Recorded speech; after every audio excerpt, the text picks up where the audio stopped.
జై శ్రీమన్నారాయణ. నేను మీ icon Australia Gattupalli Suresh Babu. ఈరోజు మనము ప్రత్యేకమైనటువంటి విశేషాలు ఏంటంటే, కొత్త సంవత్సరం వచ్చింది, 2025 సంవత్సరం వచ్చింది. కాబట్టి ఈ సంవత్సరంలో ద్వాదశ రాశి వారందరికీ కూడా ఎప్పుడెప్పటి నుంచో ఉన్నటువంటి దోషాలన్నీ కూడా తొలగిపోయేసి అన్ని రకాలుగా బాగుండేలా ఉంటుంది. కాబట్టి ఈ 2025 సంవత్సరంలో అందరికీ కూడా సుఖశాంతులు, ధనధాన్యాలు, అలానే పెళ్ళిళ్ళు కానివాడికి పెళ్ళిళ్ళు అయ్యేసి, పెళ్ళి అయ్యి పిల్లలు పుట్టిన వాళ్ళకి పిల్లలు పుట్టేసి, ఆర్థికంగా వెనకబడిన వాళ్ళందరూ ముందుకు వచ్చేసి, దారిద్ర్య రేఖ కన్నా దిగువలో ఉన్న వాళ్ళందరూ కూడా అదృశ్య రేఖకి భిన్నంగా ఉండేసే విధంగా ఉండేలాగా అందరూ కూడా బాగుండాలని కోరుకుంటూ, అలానే మనకి ఇప్పుడు కొన్ని గ్రహాలు, మనకి ఉన్నటువంటి గ్రహాలు ఏవైతే ఉన్నాయో ఇవి గ్రహ మార్పిడి వల్ల వచ్చేటువంటి మార్పులు, ఆ గ్రహ మార్పిడి వల్ల జరిగేటువంటి పరిణామాలు, పరిస్థితులు, ఈ అనుకూలతగా ఉండేందుకు ఏ గ్రహం ఏ స్థానంలో ఉంటే ఏం జరుగుతుంది, ఏ గ్రహం ఎక్కడ మనకి ఏ ప్లేస్లో ఉండడం వల్ల శుభ అశుభ దృష్టిలు ఎలా ఉంటాయి, దీనివల్ల మనకి ఏం జరుగుతుంది అనే దానికి చూసినట్లయితే కనుక మనం ఈరోజు టాపిక్ మాట్లాడుకునేది ఏంటంటే కుజగ్రహం.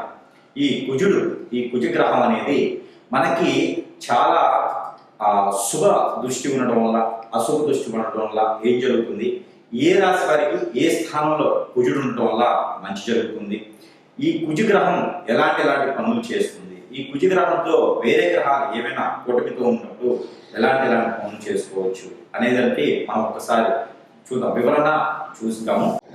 ద్వాదశ రాశుల్లో ఒకటి సింహరాశి. ఈ సింహరాశి వాళ్ళు ఖచ్చితంగా ఫాలో అవ్వాలి. ఖచ్చితంగా ఈ వీడియోని చూసి మనం చివరిలో చెప్పే పరిహారాలు చేసుకున్నట్లయితే ఇంట్లో ఉన్నటువంటి వెడబాటు, భార్యాభర్తల మధ్య ఉన్నటువంటి వెడబాటు అన్ని కూడా తొలగిపోయేలా ఉంటుంది. అదేలా ఎందుకంటే మనం ఇప్పుడు కుజ భగవానుడి గురించి మాట్లాడుకుంటున్నాం. కాబట్టి ఈ కుజ భగవానుడు ఎవరైతే ఉన్నారో ఈయన తిరగంజి, అంటే మనకి వెనక నడుస్తూ ఉన్నాడు అనమాట. అంటే మనకి వెనకంజిలో ఉన్నాడు కుజ భగవానుడు. ఈయన వచ్చేసి మీకు 11వ స్థానంలో ఉంటాడు. 11వ స్థానం అంటే జాబ్, కెరియర్, ఆస్తి, సంపాదన, ఈ స్థానంలో కుజ భగవానుడు ఉన్నాడు. మీకు కుజ భగవానుడు సింహరాశికి మంచి చేస్తాడు కాబట్టి పర్వాలేదు, కొంతమేర బాగుంటుంది అని చెప్పవచ్చు. మీరు ఏదైనా చేసే జాబ్ ఉంటే కనుక, అంటే మనకి ఇప్పుడు కర్కాటక రాశి నుంచి మిథున రాశిలో ఉన్నాడు కుజ భగవానుడు. మన జనవరి 27వ తారీఖు నుంచి ఏప్రిల్ 2వ తారీఖు 2025 సంవత్సరం వరకు కూడా మిథున రాశిలోనే కొనసాగుతారు. తదుపరి మనకి కర్కాటక రాశిలో సంచరిస్తారు. ఈ యొక్క 11వ స్థానంలో సంచరించినంత వరకు కూడా ఈ యొక్క సింహరాశి వారికి బాగుంటుందని చెప్పవచ్చు. అన్ఎక్స్పెక్టెడ్ గా ప్రయాణాలు, అనుకోని ప్రయాణాలు చేసేటువంటి అదృష్టం ఉంది. ప్రయాణాల్లో తస్మా జాగ్రత్తగా ఉండాలి. దొంగతనాలు జరిగేటువంటి ఆస్కారం ఉంది. మీ వస్తువులు మీరే కాపాడుకోవాలి. మనకి తీర్థయాత్రికులు చెప్పినట్టుగా మీ వస్తువులు మీరే కాపాడుకోండి అని, ఆ విధంగానే మీరు మీ జాగ్రత్తలు మీరు 100 కాదు 1000 కళ్ళతో చూసుకోవాలి. ఏదైనా దొంగతనం జరిగేటువంటి ఆస్కారం ఉంది. మీరే ఏదైనా ఎక్కడైనా వస్తువు పెట్టి మర్చిపోయేటువంటి ఆస్కారం ఉంది. సింహరాశి వారికి ఏదైనా ఆస్తికి సంబంధించినటువంటి డాక్యుమెంట్స్, జాబ్కు సంబంధించినటువంటి డాక్యుమెంట్స్, ఏదైనా బ్యాంకుల నుంచి డబ్బు గ్యామ్లింగ్, అంటే వెళ్ళిపోవడం, ఎక్కడో దగ్గర ఎవరో గ్యామ్లింగ్ చేయడం, మీ డబ్బునంతా ఎవరో దోచేయడం లాంటివి జరగడం, ఆన్లైన్ బిజినెస్ లో నష్టాలు, ఇవన్నీ కూడా కనిపిస్తున్నాయి. కాబట్టి ఉన్న రూపాయలు కాపాడుకోండి. ఏదైనా తగాదాలు కానీ గొడవలు కానీ ఉంటే మీరు చిన్నగా మాట్లాడి సర్ది చెప్పుకోండి.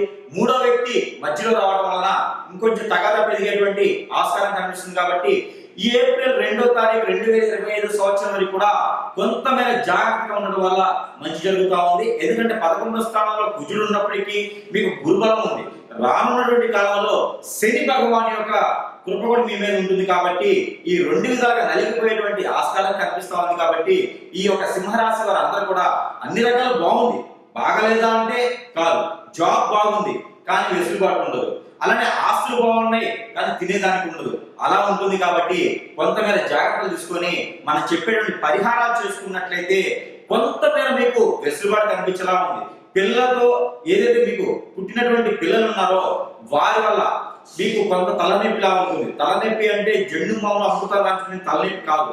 వాళ్ళు చేసేటువంటి పనులు మీకు తలనొప్పిగా ఉండేలా ఉంటాయి. కాబట్టి పిల్లల విషయంలో కూడా కొంతమేర జాగ్రత్త తీసుకోండి.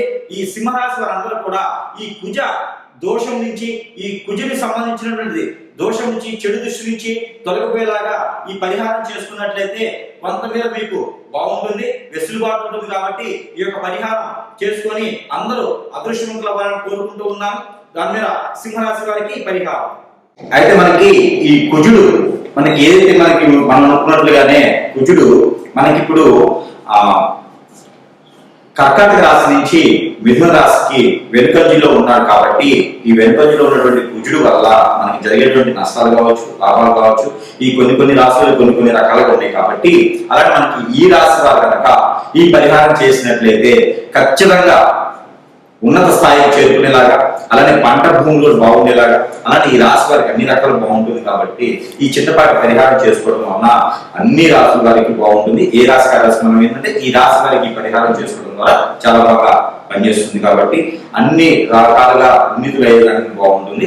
అయితే మనకి రాశి వారు చేసుకోవాల్సిన పరిహారం ఏంటంటే ప్రతి వారం రోజులో ఒక రోజునే సరే, మంగళవారం లేదా గురువారం లేదా శుక్రవారం అయినా సరే, ఇక్కడైనా అమ్మవారి ఆలయాలు ఉంటే కనుక ఆ అమ్మవారి ఆలయాలు అంటే పార్వతీమాత, గౌరీమాత లేదా మానసాదేవి అమ్మవారు, కనకదుర్గమ్మ అమ్మవారు లేదా లలితాదేవి అమ్మవారు, ఇలా అమ్మవారి ఆలయాలు ఉంటే కనుక ఆ ఆలయాల్లో కుంకుమార్చన చేయించడం, ఆ కుంకుమ తీసుకొచ్చి ఆడవారు ఏదైనా మనక ముదురు పెట్టుకోవడం, మగవారు ఏదైనా కంఠానికి ధరించుకోవడం వలన ఉన్నటువంటి రుమ్మతులు అన్ని తొలగిపోయేసి అన్ని రకాలుగా బాగుండేదానికి, అదృష్టం ఉండేదానికి చాలా బాగుంటుంది.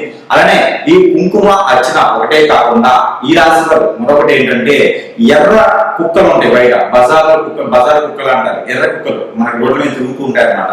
ఆ కుక్కలు కనుక గోధుమ రొట్టెలు ఏవైతే మనకి ఈ యొక్క దోషాలకు సంబంధించిన కానీ ఏదైతే మనకి కోరికలు ఉంటాయి, ఏవైతే కోరికలు ఉన్నాయో అంటే ఎంత వయసు వచ్చిన పెళ్లి కానిటువంటి వాళ్ళు ఉంటారు కదా మనం ముందుగా అనుకున్నట్టుగా, అయితే ఈ రాశి వారు ప్రత్యేకంగా ఏదైతే గోధుమ రొట్టెలు ఉంటాయో ఆ గోధుమ రొట్టెల మీద తేనె, ఈ తేనె కుక్కలు కొన్ని అయితే మనకి ఒరిజినల్ తేనె కుక్కలు తినవు, అయితే మనకి తేనె లేకుండా ఇలా మనకి తేనె అయితే ఒరిజినల్ కాకుండా ఉండేటువంటి దాబా లాంటి తేనెలు అయితే మీకు బాగానే ఉంటుంది. అవైతే ప్రాసెస్ చేసినాయి కాబట్టి కుక్కలు కూడా తింటాయి. ఒకవేళ తేనె దొరకని పక్షాన మీకు చెరకు రసం కానీ లేదా బెల్లం కానీ దొరుకుతుంది. ఈ బెల్లం మనం చిన్నగా రసంలా చేసేసి ఆ బెల్లం రసంతో కనుక మనం ఏవైతే కోరికలు ఉన్నాయో ఆ కోరికలన్నీ కూడా ఈ గోధుమ రొట్టెల మీద రాచి ఆ రాసినటువంటి గోధుమ రొట్టెలు ఏవైతే ఉన్నాయో అవి కుక్కకి తినిపించడం ద్వారా లేదా ఆవుకు తినిపించడం ద్వారా కూడా మీకున్నటువంటి రుమ్మతులన్నీ కూడా తొలగిపోయేదానికి ఎక్కువ ఆస్కారంగా ఉంది. ఏదైతే మనం అనుకున్నటువంటిగా ఈ రాశి వారు ఈ యొక్క 4 నెలల పాటు ఉండేటువంటి ఈ యొక్క కుజుడి యొక్క దశ కావచ్చు, కుజుడి అంతర్దశ కావచ్చు, నడిచేటువంటి అందరూ కూడా ఈ యొక్క పరిహారం చేసుకున్నట్లయితే కనుక ఆ కుజుడితో ఉన్నటువంటి దోషాలన్నీ కూడా తొలగిపోయేలా ఉంటాయి. కాబట్టి ఈ యొక్క చిన్న పరిహారం చేసుకుంటే మరి మంచిది. అయితే మనం చెప్పుకున్నట్టుగానే ఈ రాశి వారు కనుక ఈ చిన్న పరిహారం చేసుకోవడం ద్వారా కుజుడి దశ ఉన్నా, కుజుడి అంతర్దశ ఉన్నా, కుజ దోషం దగ్గర బాధపడుతుంటే కూడా ఈ యొక్క చిన్న పరిహారం చేసుకోవడం ద్వారా ఆ కుజుడి నుంచి వచ్చేటువంటి చెడు దృష్టి ఏదైతే ఉందో ఆ చెడు దృష్టి కూడా సుఖ దృష్టిగా మలుచుకునేందుకు అవకాశం ఉంటుంది. కాబట్టి ఖచ్చితంగా ఈ రాశి వారు ఈ యొక్క చిన్నపాటి ప్రయోగం, ఈ చిన్నపాటి పరిహారం చేసుకోవడం ద్వారా మంచి జరుగుతుంది. కాబట్టి ఈ చిన్నపాటి ప్రయోగం, ఈ చిన్నపాటి పరిహారం ఏంటంటే ఏదైతే నవగ్రహాల్లో కుజగ్రహం అని ఉంటుంది, ఈ కుజగ్రహాన్ని కనుక కందులు, ఏవైతే కందులు మనకి ఇంకా మహారాష్ట్ర కందులు అంటారు, అంటే ఎర్ర కందులు ఉంటాయి మనకి, ఎర్ర కందులు, ఎర్ర కందిపప్పు అంటారు. ఇవి దొరికినా మీరు మనం మామూలుగా తెలుగు రాష్ట్రాల్లో దొరికేటువంటి కందులు, కందిపప్పు అయినా ఏవైనా సరే ఆ కుజుడికి కనుక 1 కిలోన్నర అంటే 1 కిలో తర్వాత 1/2 కిలో 500 గ్రాములు అంటే 1500 గ్రాములు కందులు కనుక అక్కడ కుజగ్రహం మీద కనుక ఉంచడైనా, అభిషేకం చేసిన, 9 ప్రదక్షిణాలు చేసిన, 7 ప్రదక్షిణాలు లేదా 11 ప్రదక్షిణాలు చేసిన అవగాహన చుట్టూగా ఈ యొక్క కందులు ఏవైతే ఉన్నాయో, కందిపప్పు ఏవైతే ఉన్నాయో ఇవి కుజుడి మీద ఉంచడం ద్వారా, అలానే ఎర్రని ఇవి మనకి ఆరెంజ్ కానీ లేకపోతే దానిమ్మ పండు అంటారు, ఈ దానిమ్మ పండు లేదా దానిమ్మ గింజలు ఏవైతే ఉన్నాయో ఈ దానిమ్మ పండు, దానిమ్మ గింజలు, అంజీరు, ఈ అంజీరు పళ్ళు కూడా ఏవైతే ఉన్నాయో ఇవన్నీ కూడా మనకి జ్యూస్ లా చేసుకొని ఆ జ్యూస్ కూడా మన కుజుని గ్రహం మీద అభిషేకం చేసిన, లేదా కుజ గ్రహం మీకు దగ్గర సమీప దూరం లేకపోతే ఈ కుజ గ్రహానికి అధిపతి ఎవరైతే ఉన్నారో ఈయన వచ్చేసి సుబ్రహ్మణ్యేశ్వర స్వామి వారు, లేదా కుమార స్వామి వారు, లేదా అయ్యప్ప స్వామి వారు, లేదా ఇంకా చివరికి శివాలయంలో అయినా సరే ఇక్కడ మనకి అంజీరు పండుతో చేసినటువంటి జ్యూస్, అలానే బాదం పప్పుతో చేసినటువంటి జ్యూస్, అలానే మనకి ఏదైతే దానిమ్మ పండు అంటామో వాటితో చేసినటువంటి జ్యూస్, చివరిగా మనకి చెరుకు రసం, ఇవన్నీ కూడా కలగలుపుకొని మనం అభిషేక అర్చన చేయించినట్లయితే కనుక ఏదైతే మీకు సమీప దూరంలో ఉన్నటువంటి నేను చెప్పినటువంటి విగ్రహాలకి అభిషేకం చేయడం ద్వారా అన్ని రకాల ఉన్నతులు తొలగిపోయేసి విదేశ జ్ఞానానికి వెళ్ళాలనుకున్నటువంటి ఎవరైతే ఉన్నారో వారు కూడా కుజ దోషంతో బాధపడుతుంటే కనుక వారు కూడా ఖచ్చితంగా ఈ యొక్క అభిషేకం చేస్తే, ఈ యొక్క పరిహారం చేసినట్లయితే కనుక అన్ని రకాల ఉన్నతులు తొలగిపోయేలా ఉంటుంది. కాబట్టి ఈ పాటి చిన్న ప్రయోగం, ఈ పాటి చిన్న ప్రయత్నం కూడా చేయండి. అలానే మనకి ఈ యొక్క రాశి వారు కనుక ఈ చిన్న వాటి పరిహారం చేసినట్లయితే కనుక మీకు అన్ని రకాల కుజుడి నుంచి వచ్చేటువంటి లోపాలు, అన్ని రకాల కుజుడి నుంచి వచ్చేటువంటి శాపాలు అన్ని కూడా మీకు పటాపంచలేలా ఉంటుంది. కాబట్టి మీలో ఈ రాశి వారికి ఎవరికైనా పెళ్లిళ్ళు కావలేదా, లేదా పెళ్లిళ్ళై పిల్లలు పుట్టలేదా, ఇవన్నీ కూడా మీకు కుజుని వల్ల వచ్చేటువంటి లోపాలే. కాబట్టి ఎలా మనకి కుజ దశ ఉంది, కుజ అర్ధదశ ఉంది, లేదా కుజుడు సమీప దూరంలో మీకు మనకి ఇప్పుడు మిథున రాశిలో ఉన్నారు. కాబట్టి ఈ మిథున రాశిలో కుజుడు అనేది, ఆ మిథున రాశి కుజ గ్రహం అనేది మీకు మంచి శుభదృష్టితో ఉంటుందన్నమాట. మిథున రాశి ఫ్రెండ్షిప్ అన్నమాట. అంటే అది ఇక్కడ మనకి మిథున రాశిలో కుజుడు ఉండటం వల్ల కూడా మంచి జరిగేదానికి ఉంది. కాబట్టి మీరు అందరూ కూడా ఈ రాశి వారు అంటే ప్రత్యేకించి ఈ చిన్నపాటి పరిహారం చేసుకోవడం ద్వారా ఆ ఒక ఏదైతే కుజు నుంచి వచ్చేటువంటి దోషాలు, ఆ శాపాలు కూడా అన్ని తొలగిపోయేలా ఉంటుంది. కాబట్టి ఈ చిన్నపాటి పరిహారం ఏదైతే మీరు కుజు నుంచి వచ్చేటువంటి పరిహారం ఇచ్చుకునేందుకు ఆవాలను ఉంటాయి, మనకి ఇంట్లో దొరుకుతా అంటే మన కిచెన్ సామాన్లు వాడుతూ ఉంటాము. ఆవాలు అని ఉంటాయి. ఈ ఆవాల్లో తెల్లవి ఉంటాయి, మనకి వాడుకునే రెగ్యులర్ వాడుకునేటువంటి బ్రౌన్ కలర్, నల్లవి, అన్ని రకాల ఆవాలు ఉంటాయి. ఈ ఆవాలు ఒక 100 గ్రాములు తీసుకోండి. ఏ ఆవాలైనా కావాలి. ఆవాలు 100 గ్రాములు, అలానే మనకి గసగసాలు 50 గ్రాములు, అలానే మనకి రాగులు అని ఉంటాయి. మనకి చిరుధాన్యాల్లో ఒక ధాన్యం రాగులు. ఈ రాగులు కూడా కుజుడికి మహా ఇష్టం.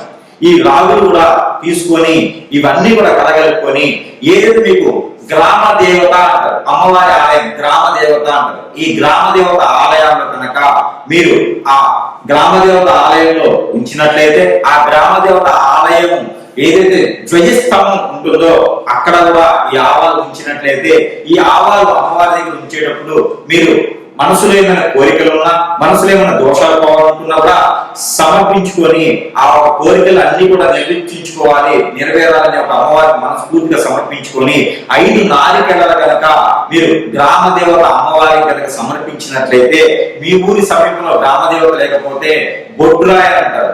ఈ పల్లెటూరు వీలైతే బొడ్రాయ ఉంటుంది. ఈ బొడ్రాయ దగ్గర ఈ యొక్క నేను చెప్పినటువంటి ఆవాలతో పాటు మీరు ఇంకా కూడా వేస్తారనుకుంటా బాదం పప్పు కూడా అక్కడ వదలవచ్చు. బాదం పప్పు కూడా అక్కడ ఆ బొడ్రాయ దగ్గర కావచ్చు, గ్రామదేవతల అమ్మవారి దగ్గర కావచ్చు, ఈ బొడ్రాయ దగ్గర పెట్టినట్టయితే మీకు మంచి జరిగేదానికి, మీరు ఉన్నటువంటి దోషాలని విముక్తి అయ్యేదానికి ఉంటుంది. కాబట్టి ఈ పాత్ర అదృష్టం అనేది అందరూ కూడా ఈ చిన్న పరిహారం చేసుకుని ఈ రాశి వారు అదృష్టవంతులు అయ్యేసి అందరూ కూడా పెళ్లిళ్ళు అవ్వాలి, పెళ్లిళ్ళు అయిన వారికి పిల్లలు పుట్టాలి, అందరూ కూడా ఉద్యోగులు అవ్వాలనుకుంటే కనుక ఈ కుజ దోష పరిహార నిమిత్తంగా ఈ చిన్నపాటి పరిహారాలు చేసుకుంటే మరి మంచిది. ఇంకో రోజు అభిషేకం ఏదైతే తేనె ఉంటుందో ఈ తేనెలో కనుక టమాటా రసం కలిపేసి మనం అభిషేకం చేసుకోవడం ద్వారా కూడా ఎవరికి చేయాలి అభిషేకం నవగ్రహాలు ఉన్నటువంటి కుజ గ్రహానికి, అలానే మనకి కుజ గ్రహం మీకు సమీప దూరంలో లేకపోతే కనుక ఈ టమాటా లేకుండా ఓన్లీ బాదం పప్పుకైనా మీరు అభిషేకం చేసుకోవచ్చు. అంజీరు బాదం కలిగినటువంటి అభిషేకాన్ని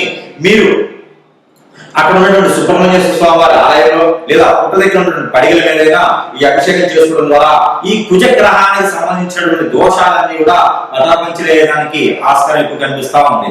అలానే మీకు ప్రతినిత్యం ద్వాదశ రాశుల వారు అందరికీ కూడా చెప్పదగినది ఏంటంటే ప్రతి ఒక్కరూ చేయనటువంటి రెమెడీ ఒకటి ఉన్నది.